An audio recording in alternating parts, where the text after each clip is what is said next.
Hey everyone, my name is Hudson Byers. I'm going to be walking you through a presentation today. Thank you for joining us, whether you're in person, online on Facebook, or virtual on Teams. Today I'm going to be presenting on my 8 weeks here at AC Electric. Today is my last day as an intern at AC Electric, so I'd like to share with you my experience, my lessons I've learned, and my attempt at a lean thinking based on our summer reading. If I talk too fast or things get out of control, please stop me and let me know. Just a little brief introduction of who I am. Oh, sorry. President, can you mute, please? Conference room, you guys are muted.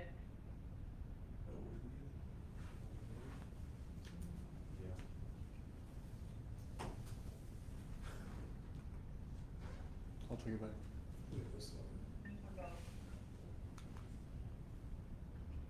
We're unmuted? Okay, again, hi, my name is Hudson Byers. Thank you for joining us, whether you're in person, online on Teams, or online on Facebook. Welcome everyone who is on Teams. Sorry we were muted.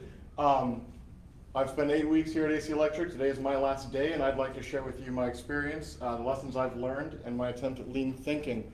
I'm going to get started with an introduction of myself. Yeah, so again, my name is Hudson Byers. I'm currently attending Colorado State University as a junior mechanical engineering student. Originally, I'm a Bakersfield native. I've lived here my entire life up until college, wherein then I graduated from Garces High School and took a year off from COVID, traveled a little bit, did everything you're not supposed to do during COVID, and then started going to school 2 years ago. I chose CSU because I thought it was a lot like Bakersfield. I wanted to stay kind of close to home despite being in a different state. Fort Collins is kind of like Bakersfield. It's kind of wide open, agricultural valley, except the air's cleaner, the weather's better, and it just looks nicer. Currently, aside from school, I have some extracurriculars. I devote most of my time to my fraternity and leading it into a new tomorrow. I have leadership positions both in my fraternity, Alpha Tau Omega, and with the Colorado State IFC, or Interfraternity Council. In Alpha Tau Omega, I am the secretary. I do a lot of our bylaws and keeping up all our maintenance stuff. And then for IFC, I am the vice president of scholarship. I meet with all the other fraternity scholarship officers and kind of give them guidance, create action plans, and kind of lead them to help out their members academically. I keep hitting the buttons. Once we get back, just some like other stuff outside of my fraternity. I'm not too creative or special. Most of what I do in my free time is just hanging out with my friends and loved ones.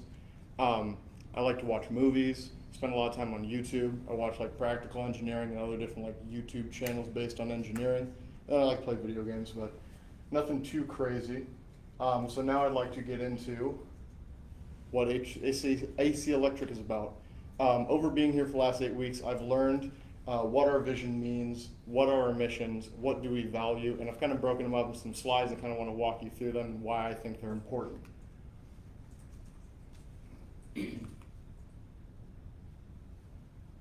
Okay, so the vision of AC Electric is to be the leader in electrical construction, industrial automation, and service in the markets that we serve. Sounds pretty standard. It's a great mission to have as an electrical contractor. It covers your bases, and it is broken up into the several mission statements coming together to form that vision. Just to hit on some key notes out of the mission: loyalty to customers, working at highest level of professionalism and integrity, differentiate ourselves by offering turnkey or creative solutions to any kind of problem or design challenge we may come across. We like to attract and retain and develop highly skilled individuals, the brightest individuals, and we empower people to the best of their abilities. And we are relentless in our pursuit of an accident-free workplace. We are very proactive from what I've seen working around my other intern, Austin, and his manager, Bob, and seeing all of the different measures put in place to ensure that it is accident-free. And then we are consistently striving to exceed expectations of our stakeholders. Great foundation. Now this mission is based off of a couple of values, which I'll then walk you through. So the 8 values that are posted that I've found and that I've internalized are AC Electric's integrity, quality, professionalism, knowledge, safety, service, family, and community. The thing that brings all these together, I've found, is its focus around our people and the people we interact with. I think that it's not who or it's not what AC Electric is, but it's who AC Electric is. I think us being so focused on our people and developing and caring for our people is what gets us to that higher degree of professionalism and puts us as one of the most competitive electrical contractors in California. And little bonus value is desire. I think this is the driver that goes between or goes before all of these other values. And I quoted the desire description because I thought it was very meaningful. It's having the want to make it all happen. I feel that without the desire, there's no real motivation behind these qualities. Now I'm going to walk you through, I reviewed and internalized some of the 2025 conditions of satisfaction. Those are what they are conditions, as it says. That is what AC Electric is striving for to meet by the date 2025. And there's 5 different conditions of satisfactions that build upon each other, and I'm going to walk you through them now. So the first condition, the main thing we're looking for is our headliner here, people. I quoted just a little bit about that condition and just broke it down to what I found was most impactful. Out of people, we build a robust pipeline of leadership talent at all levels. We are developing all of our leaders, and what I've learned is that we develop leaders who lead leaders. So it's not a standard chain of command of subordinates and managers. Everyone is expected to lead themselves and be excellent in their work. And so I think that culture is what makes AC Electric a little special. And then we assemble the right expertise from all areas of AC Electric into cross-functional teams to deliver great projects to our customers. Along with developing strong leaders up and down the chain, we have our teams working together, staying in contact with each other, and we have a heads up on everything that's going on.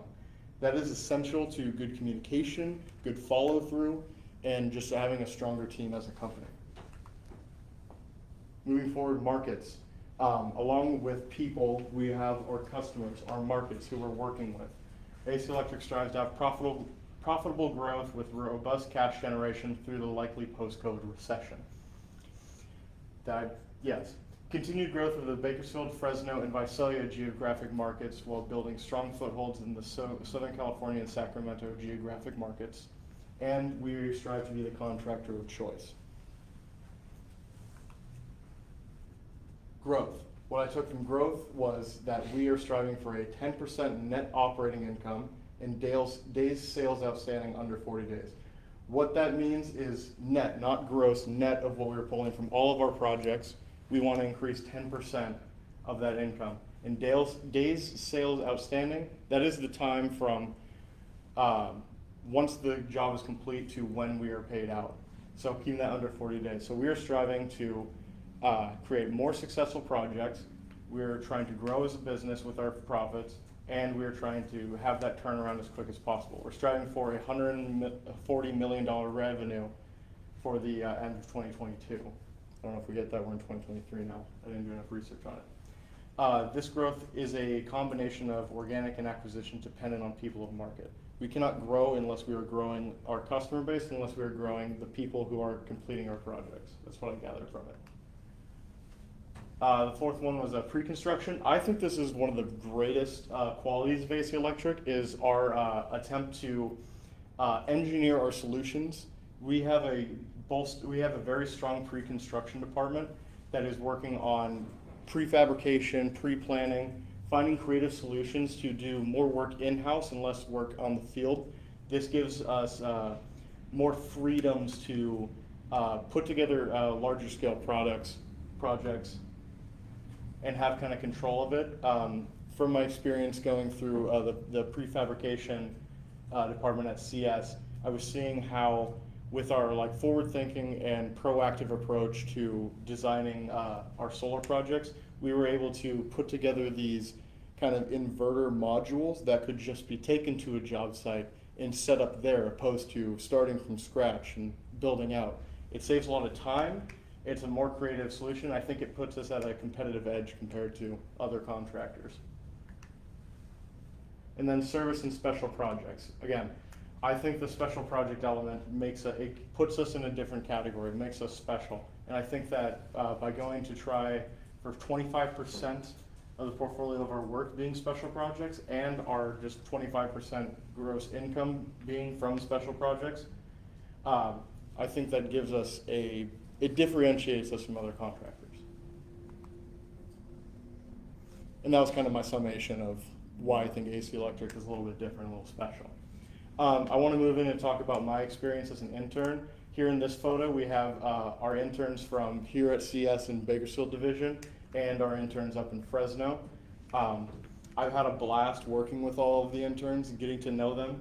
And the only thing I wish I could ask for more is that if I could have spent more time with our Fresno interns. But, you know, it's a 2-hour difference. It just becomes a little challenging.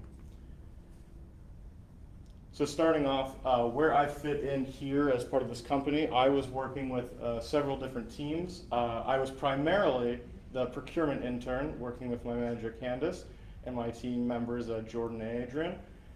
During that, I worked on a project and worked on some other supplementary tasks. Later, I ended up working under 2 different managers, Daniel Flores and Kyle Sanders, both in design and renewables, working on a project for them and some other work. I also had some other experiences, which I'll share with you after that. All right, the procurement department. I spent all 8 weeks with the procurement department. I had a blast. I walked into something I had no idea about. I'm a mechanical engineering student. I always make fun of my roommates who are all business majors on doing all their little business assignments and supply chain management. And that's mostly because I don't understand anything about it and I just want to mess with them. But after spending 8 weeks in procurement, I have such an in-depth understanding about just simple exchanges on how we can buy something and everything in between the point of purchase and delivery. There's so much strategic pre-planning, investigative work, market research. There's so much that goes into just purchasing something. I would never have known. So I'm glad I got to work with this team. Working with Candace was exceptional. Candace is an extremely talented individual, and I think it's such a fortunate. I think it's so fortunate that I keep hitting this button. I'm sorry. That AC Electric has Candace on this team based on her prior experience for different companies that she shared during her meet and greet. Extremely talented individual. Adrian and Jordan I worked with primarily being my team members. Adrian helped me out on a project I was working on. We traveled to Bakersfield, Fresno, Visalia, meeting with different material managers, checking out different job sites, our different offices, and really working on my inventory and surplus project that I'll touch on in a minute. Jordan I worked with primarily in office. I helped out Jordan a lot with our invoices and kind of our daily tasks. I would just kind of offset some of her work. I had a blast doing that. I got to work with an ERP system, and so I got to go in and check out all the different data entry methods and kind of see the guts of how we get something from A to B. I thought that was really cool. So yeah, my responsibilities, when I started here, the first thing I was kind of tasked with was we have a large multi-phase plan. And the first thing we need to do is kind of get a hands on all the inventory and surplus that we have across the Bakersfield, Fresno, and Visalia divisions. So this was a long process, and it was a little challenging at the beginning, as I'm not too skilled in Excel, and I'm not very organized. So I was really worked to develop all of those different skills. We went through multiple drafts of me logging all these different materials and quantities and descriptions, going over it again, refining standardized names for all our descriptions, and that was just the inventory. Then we got to surplus items.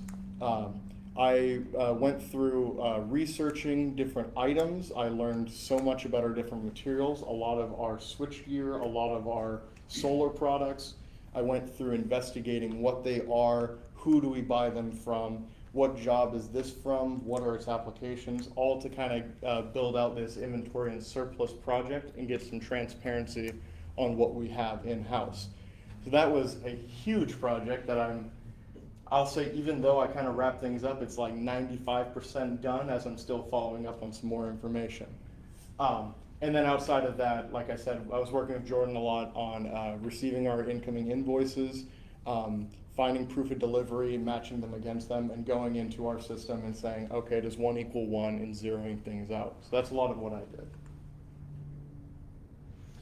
Just some kind of skills I kind of picked up from that, what I learned. Practical skills, I was working in Spectrum a lot. I was kind of seeing how that works, seeing all the different functions of it. I was just working in the kind of purchase order entry, the invoice, all of those different forms that we pull for our information, kind of learning how that works. And then I definitely got a crash course in Excel and learning different organizational techniques, formulas, getting rid of grid lines to make it look pretty, all the little details that I was not able to do, but I now know. And then kind of soft skills, market research, just kind of not like the in-depth, like I couldn't go like do any forecasting, but just understanding that if there's a problem with, if like diesel's extremely expensive, I can think of like, oh, how's that gonna affect our shipping and freight? Little things like that that I can now passively think about. And then in finding, like matching numbers to numbers on invoices, comparing them to quotes, a lot of root cause analysis on seeing, okay, why is this different? Let's take it back step by step along the way, go through our files and find where the discrepancy is.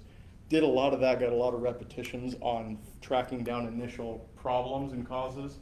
So that's another thing. And then communication, I was able to meet with some of our vendors. I was doing some like cold calls essentially to our vendors to ask about how their returns work.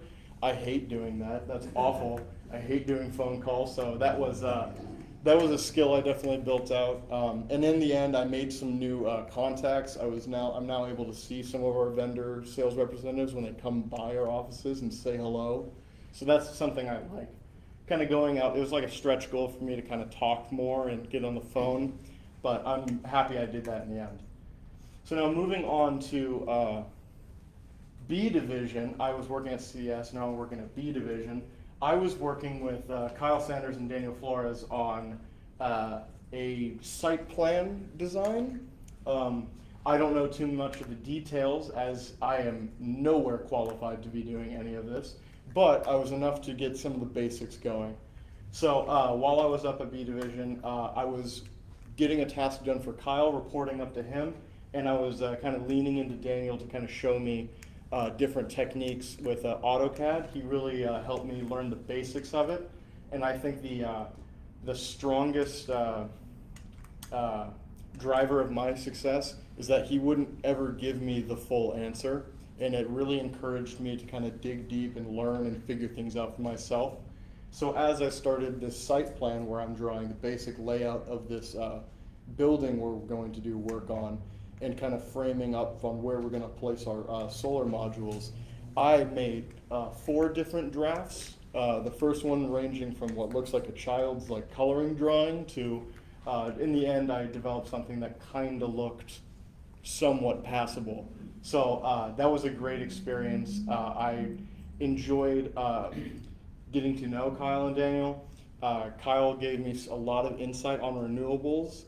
He was spitting lots of terminology at me that I had no idea about, and I would slowly kind of pick up on things and learn about it.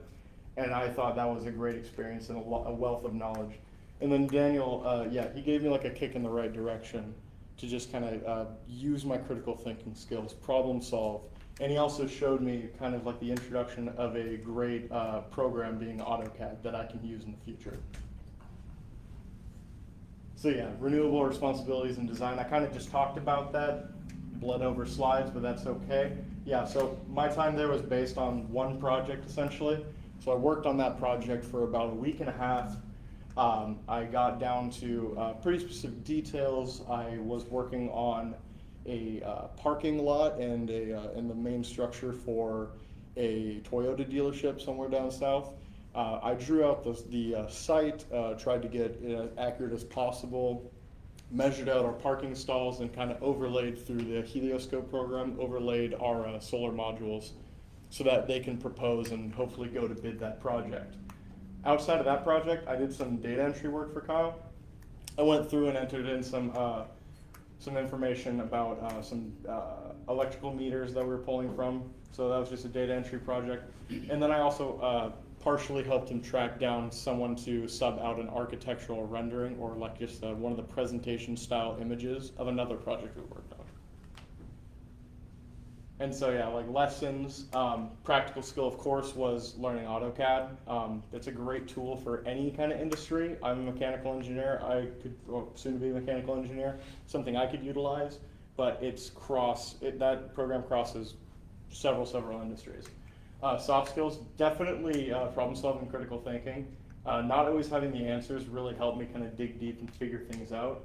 And then working under pressure. I think I was given 3 fake deadlines during this project on when things needed to be done. So it kind of really drove me. And upon learning that it wasn't actually that time sensitive, it kind of gave me relief when I needed it. But the illusion really helped me get my work done. And then outside of that, some other work experience I got. I will say I will recommend this 100%.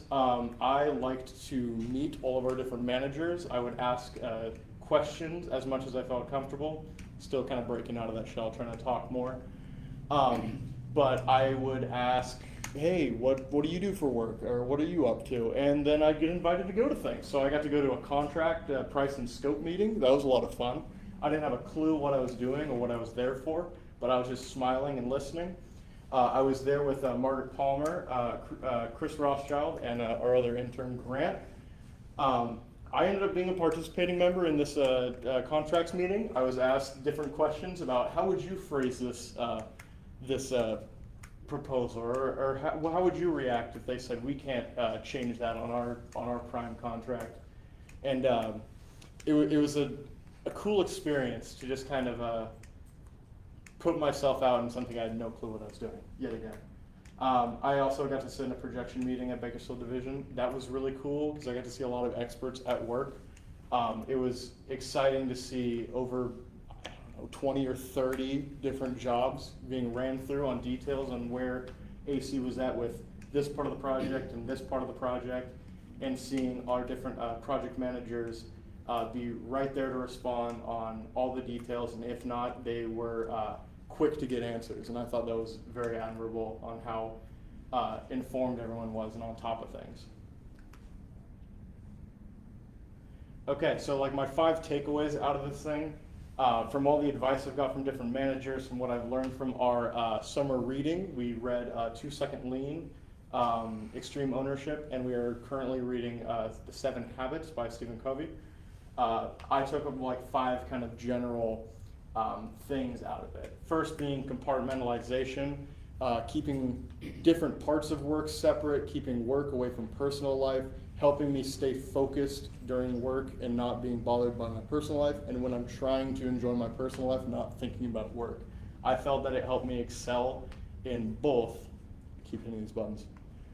It helped me excel in both much better. Not what, but who. It doesn't matter what I know, because, for example, with AutoCAD, I didn't know a thing about it. It didn't really matter because I knew Daniel, and I had Kyle's support as well.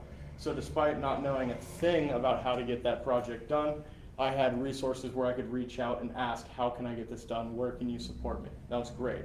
From 2 Second Lean, I learned what bugs you. If I ever have a problem, it's not that deep. It's very simple. What's bothering me? And that taught me where I can kind of start on how to solve a problem. And then from the introduction of 7 Habits, I learned about the power of changing your perspective or shifting your paradigm, changing the way you look at things or seeing things through a different lens.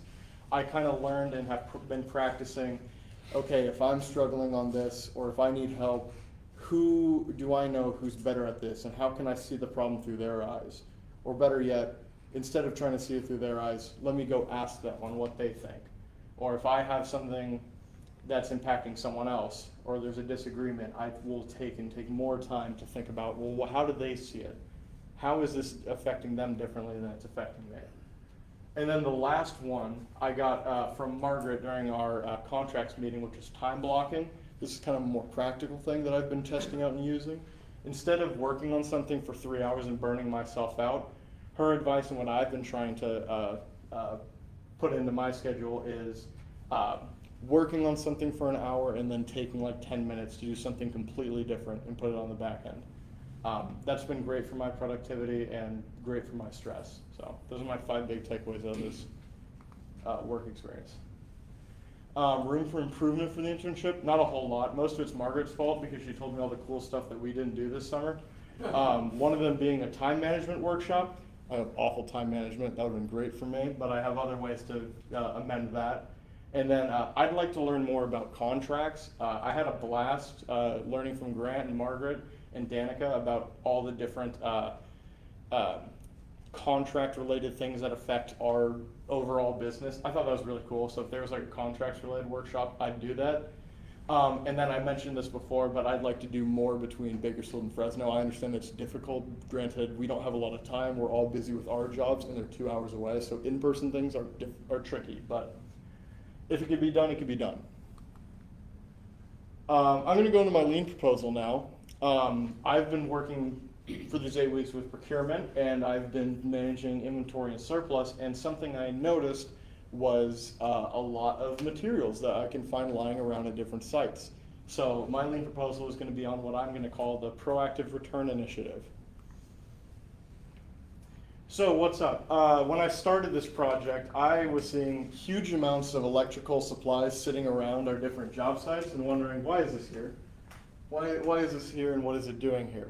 So I started asking questions.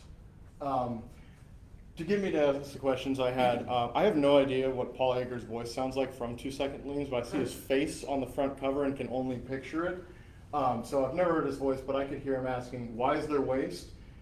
Is this stuff inventory? How much space are we wasting storing this? Is any of this from rework? Can we make any money off this instead of it sitting here?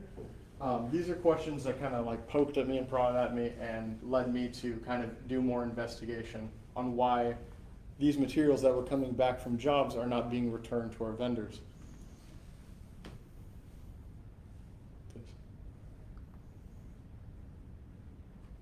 Okay, and so it led me to, so the important part of this is most of the material that we have is not worth really having around, and it's all returnable material that I can see. Anything that isn't returned and that is sitting around, I could just see as money sitting on the ground.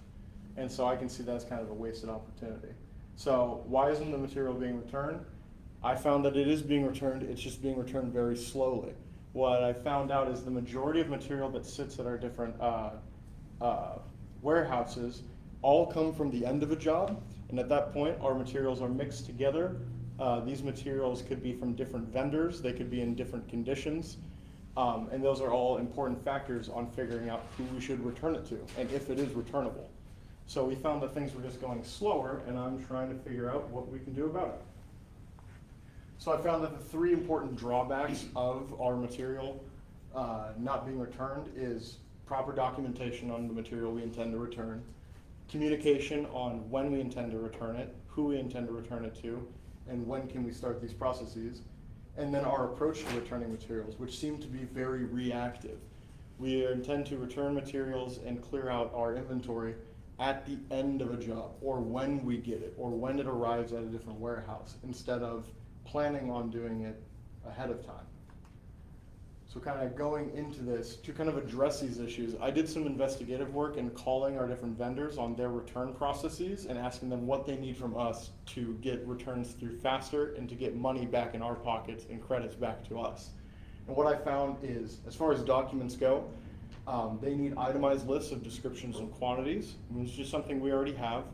But the important part is making sure that we have the proper invoices and proof of delivery or packing slips tied to this material when we go to turn it in. Along with that, I would recommend also having a quote, so we have our initial sales price with that product in case there's any discrepancies with their credit or we need to verify that. As far as communication goes, a big problem was not knowing that we need to return material. I was talking to Frank Castillo, our MEC at Bakersfield Division. He was saying that he was unaware of some of the return materials that were being dropped off. Some return materials were showing up, not knowing where it's from, who it's from, or how much of what is in it. And so my kind of recommendation to remedy this is more advanced notification, more communication from whoever intends to deliver return materials to our MEC. That way everyone has hands-on and eyes on the return materials.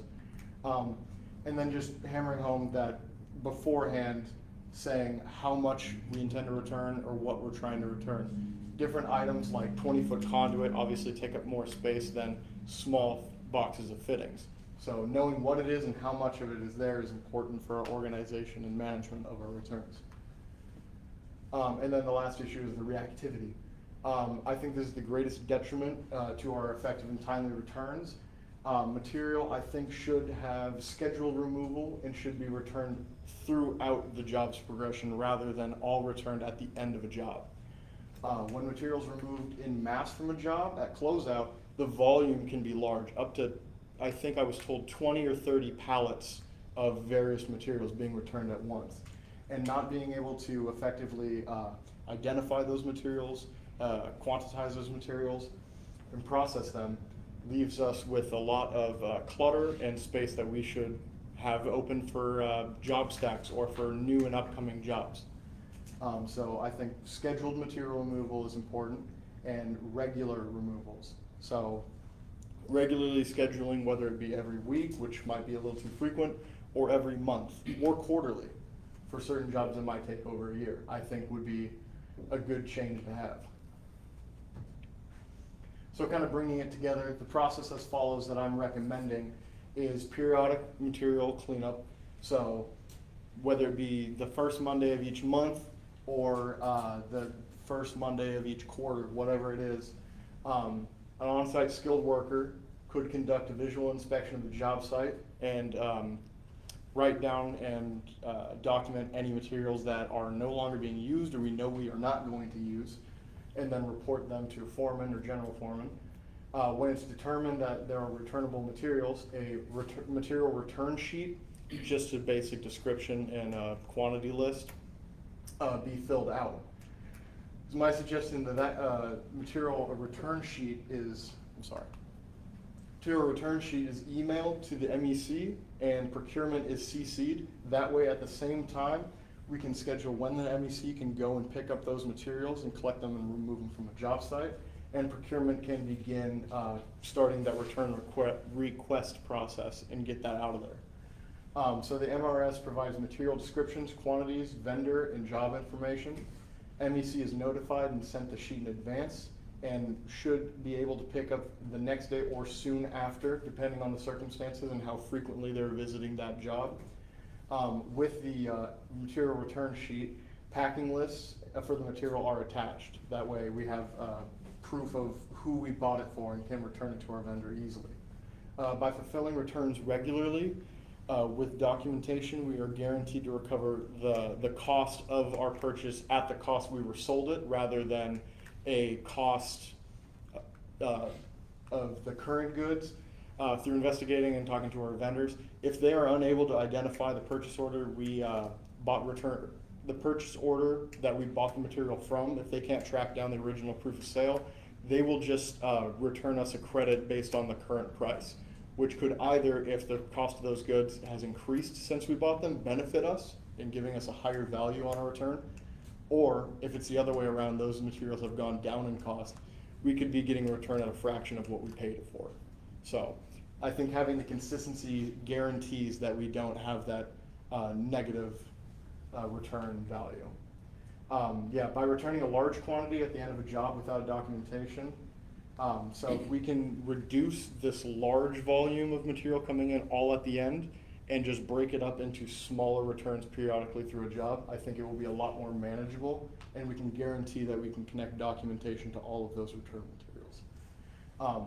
And I think, like I said, being credited based on the current value of materials could be positive or negative.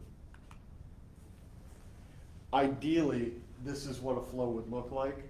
So on Monday of that week, on site, probably most likely an apprentice, go through, find materials and identify materials that are no longer of value or that will not be used, and can write down that material return sheet. That can be approved through a foreman and emailed directly to an MEC or procurement. That way, it frees up our project managers and it's less burden on that end. Tuesday, MEC retrieves the material. By then it's been scheduled. Can you pick up this material? Yes, I can be there tomorrow. I can be there tomorrow around around noon or so, whatever. From that point, it can be returned back to one of our warehouses. MEC can palletize that material, and during that, procurement is requesting a return. Wednesday, our vendors are coming in almost every day, fairly frequently. Vendor can retrieve that material.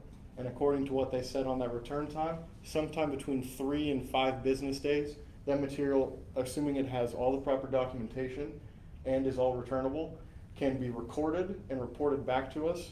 Our vendors will provide us with a Excel sheet listing what materials they accepted and what they did not accept, so we can cross-reference what we gave them based on what they're telling us we gave them.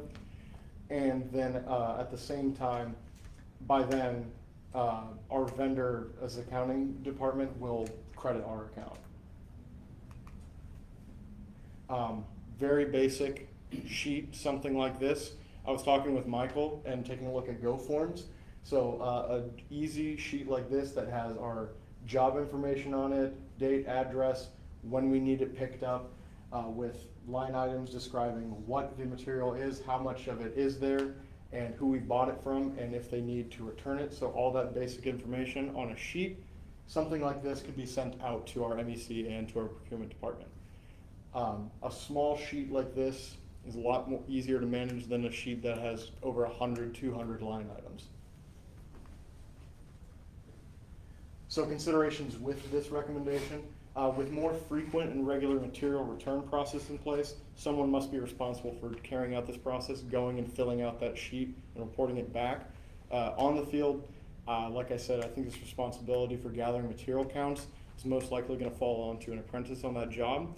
So it should be considered on how much time and pay that would cost us. I think it should be taken into account how much of that pay, additional pay for that apprentice to do that job it is costing us versus the amount we would receive on a return on that material, and see if it benefits us enough to go through and do that. Also, the MEC and procurement department would of course process more returns.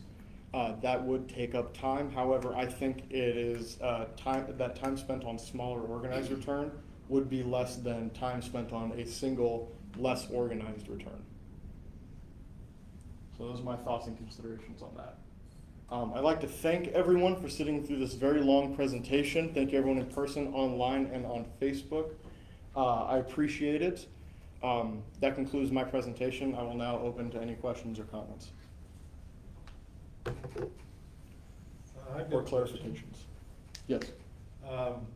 Similar to what I asked Brody earlier, what have you changed in your personal or work life because of your attempt at lean thinking? Lean thinking in my personal life, I work with my mom at her restaurant. I will work there on Saturdays during the summer while I'm here. I was noticing, I kind of leaned back onto what bugs me, and I was kind of noticing when I was bartending that all of my bartending equipment is on one side of our bar, and all of our ingredients are on another side of the bar. And so I'm one of our 8 deadly sins of waste, kind of movement. I'm constantly moving back and forth, turning around to do one drink, maybe 4 times. And so what I kind of recommended and kind of started moving things around was, what if we take some of our bartending ingredients and materials and move it over to this other fridge closer to our bar, and kind of move what's in that fridge where the other stuff was. So we just kind of moved things around, and I've gone through, it's been 1 day since I've been there working on it, and I think it's a little smoother. Mom thinks it's a little smoother as well, so just little things like that. Yeah, good, thank you. Yeah, thank you for your question. President, go ahead.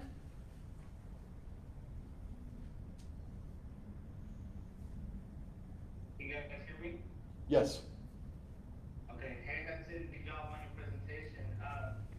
So one of my kind of experiences here as well, so I helped one of the other staff members as well a little bit with leftover material from a project.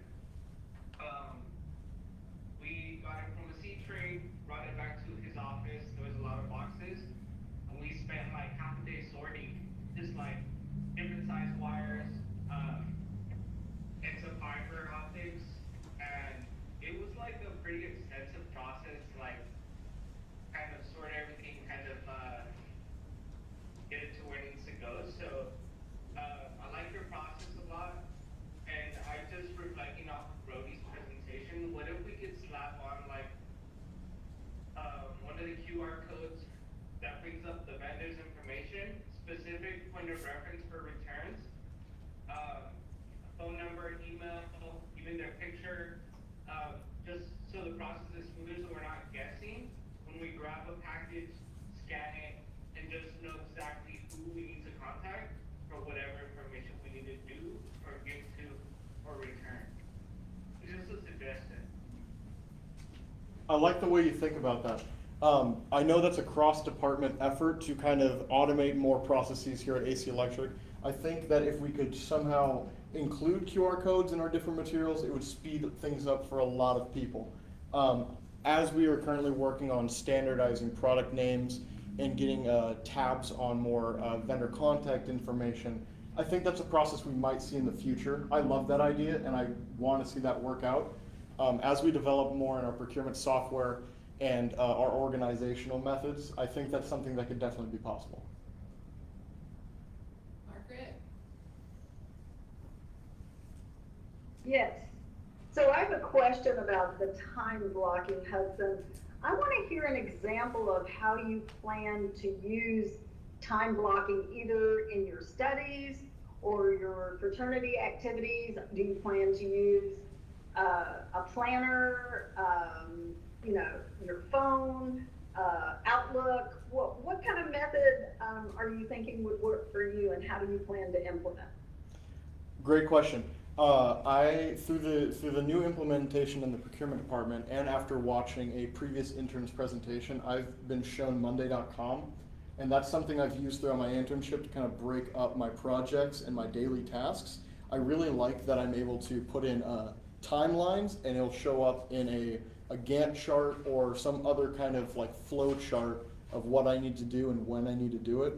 And I really like the satisfaction of checking off a box that says complete, or kind of editing it to say like in progress or stuck. It helps me visualize what I need to do and when I need to do it better. So that's one way I can do my long-term time blocking better. Short term, I really like the idea of working on something for an hour, having a hard deadline, a timer that says, all right, stop, take a break, and getting back to it. It helps me avoid kind of like studying or work highway hypnosis, where I kind of just become less productive and go off track. So yeah, Monday.com's been great. Good plan. Any other questions? I have a question. What's up? What was your biggest paradigm shift moment during the internship that you can speak to?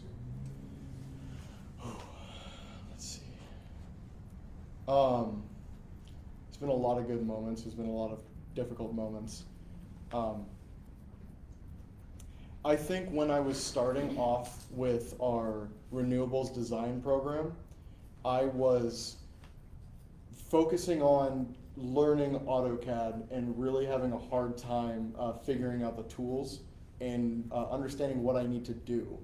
And my original lens of what I was seeing originally is I was only focused on like, how can I do this? How can I learn this? How can I figure this out? What do I need to do to work harder or go home and learn more about and figure out? And it wasn't until I started having a lot of friction on figuring things out for myself that I thought, what if instead of learning it for myself, I learn from someone who knows a lot more than me? So I kind of shifted my focus from like tunnel vision to like a broader perspective. And over time I've been learning to ask for help more, not being so dependent on what I can do, because I've learned that I don't know everything and I can't always do everything myself. So shifting my focus from my capabilities to my team's capabilities has been monumental in this internship, school, and just life. And I have one other question, and it may be the same answer. What is probably the most valuable skill that you feel like you've learned during this internship program that you're excited to kind of take with you as you head back home? Definitely leaning into my team and asking for help. Yeah, I've experienced lots of self-sabotage throughout school and throughout other work efforts, trying to do everything in-house. I have started to learn from my experience with the fraternity, working with other talented individuals, and working in a team like this with many talented experts and individuals, that everyone's a resource to me. I can ask for help. Asking for help has been huge. Yeah. We have a Facebook Live question from Nicholas Lundy. He says, "Hi Hudson, Nicholas, a former intern. Great presentation. Can you explain the importance of beginning with the end in mind?" Oh, that is a great question, because I know beginning with the end in mind comes from 7 Habits, and I am extremely behind in 7 Habits and haven't got there yet. But I can kind of get the general idea. Correct me if I'm wrong, anyone who is more learned on the book than I am. Beginning with the end in mind to me is not focusing on each individual step in detail along the way, but focusing on the big picture. Like, what do I need to do? What is the goal that needs to be achieved? And working back from the end to say, in order to do this, I need to spend more time studying, or I need to work in a team more and study with a team, or I need to schedule time to focus on this.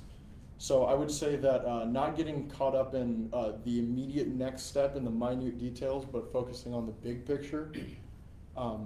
That's kind of what I think about with when I hear start with the end in mind, if that answers your question. Yes. Well, yeah. I'm sure it's not immediate, but I appreciate the question. Thank you. Any other questions? Sure, what's the restaurant? 2 Goats and the Goose in downtown off of 18th and I Street in the Wall Street Alley. It's across the alley from Guthrie's Alley Cat. But check it out. Formerly Muertos, if you know that name. Yeah. 11 years and strong. Nicholas sent an emoji of clapping hands. Thank you. Where did you travel to during COVID?